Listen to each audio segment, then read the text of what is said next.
ស្ដីអ្នកទាំងអស់គ្នាសូមស្វាគមន៍មកកាន់សាលាភាសាអង់គ្លេស Ednich នៅក្នុងវីដេអូមេរៀនមួយនេះគឺយើងនឹងពិនិត្យមើលពាក្យ advice ជាមួយនឹង advice បើនិយាយពីការអានវិញគឺសឹងតែដូចគ្នាតែម្ដងអត់សូវខុសគ្នាហ្មងណាហើយការទៅសេក៏សឹងតែដូចគ្នាដែរមួយទៅសេជាមួយនឹង CE មួយទៀតទៅសេជាមួយនឹង SE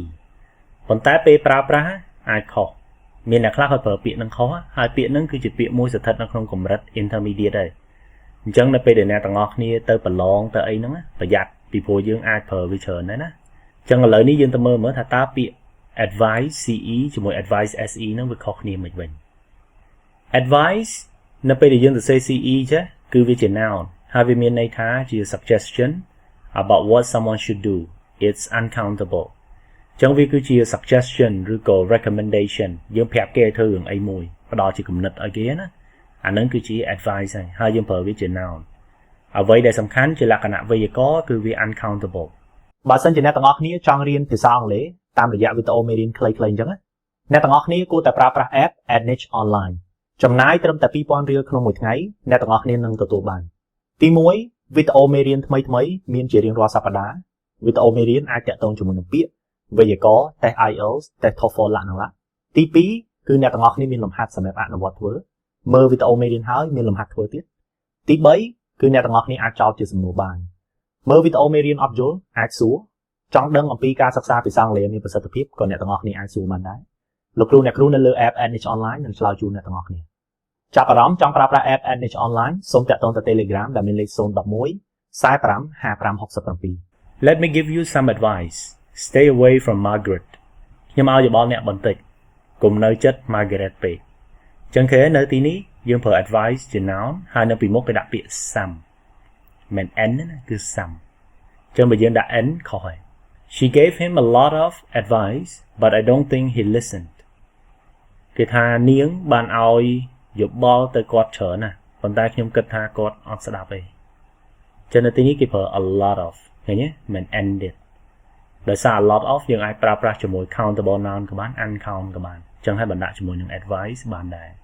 ហើយអ្នកនរគ្នាមើលគេអត់មានដូរទៅជា advices ទេពីព្រោះ advice គឺជា uncountable noun យើងតទៅទៀត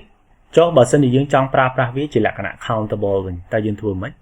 គឺគេឲ្យយើងប្រើប្រាស់ជាមួយនឹងពាក្យ a piece ជា piece of advice I have 2 pieces of advice for you about the holiday ខ្ញុំមានយោបល់ចំនួន2សម្រាប់អ្នកតាក់ទងជាមួយនឹងដំណើរកម្សាន្តហ្នឹងអញ្ចឹងគេ 2 pieces of advice 2 pieces a piece 3 pieces អីចឹងទៅយើងចូលមក advice ទៅសេជាមួយនឹង SE វិញ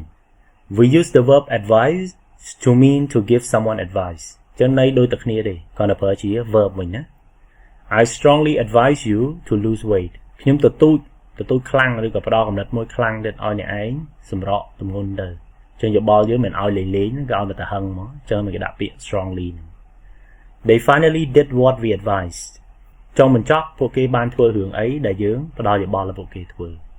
ចឹងគេ advice នៅទីនេះគឺប្រើជា verb វិញ structure របស់វាអ្នកអាចចំណាំចេះ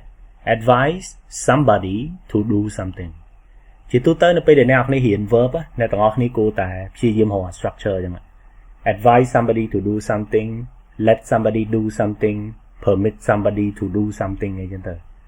ចេះ structure វិញចឹងវាជួយអ្នកទាំងអស់គ្នាប្រើទៅខំត្រូវតាមវេយ្យាករណ៍ហ្មងយើងដឹងថា verb ដាក់ហើយត្រូវការ object អត់ដាក់ to អត់អីអត់ចឹងទៅចេះអាហ្នឹងវាជួយឲ្យយើងយកទៅនិយាយឬក៏ទៅសេទៅមិនសូវខុសវេយ្យាករណ៍ចប់ហើយណាអ្នកទាំងអស់គ្នាមេរៀនរបស់យើងមានតែប៉ុណ្្នឹងណាបើសិនជាអ្នកទាំងអស់គ្នាចាប់អារម្មណ៍ចង់ប្រើប្រាស់ app Ednich Online សូមតាក់ទងទៅ Telegram ដែលមានលេខ011 45 55 67 អរគុណជំរាបលា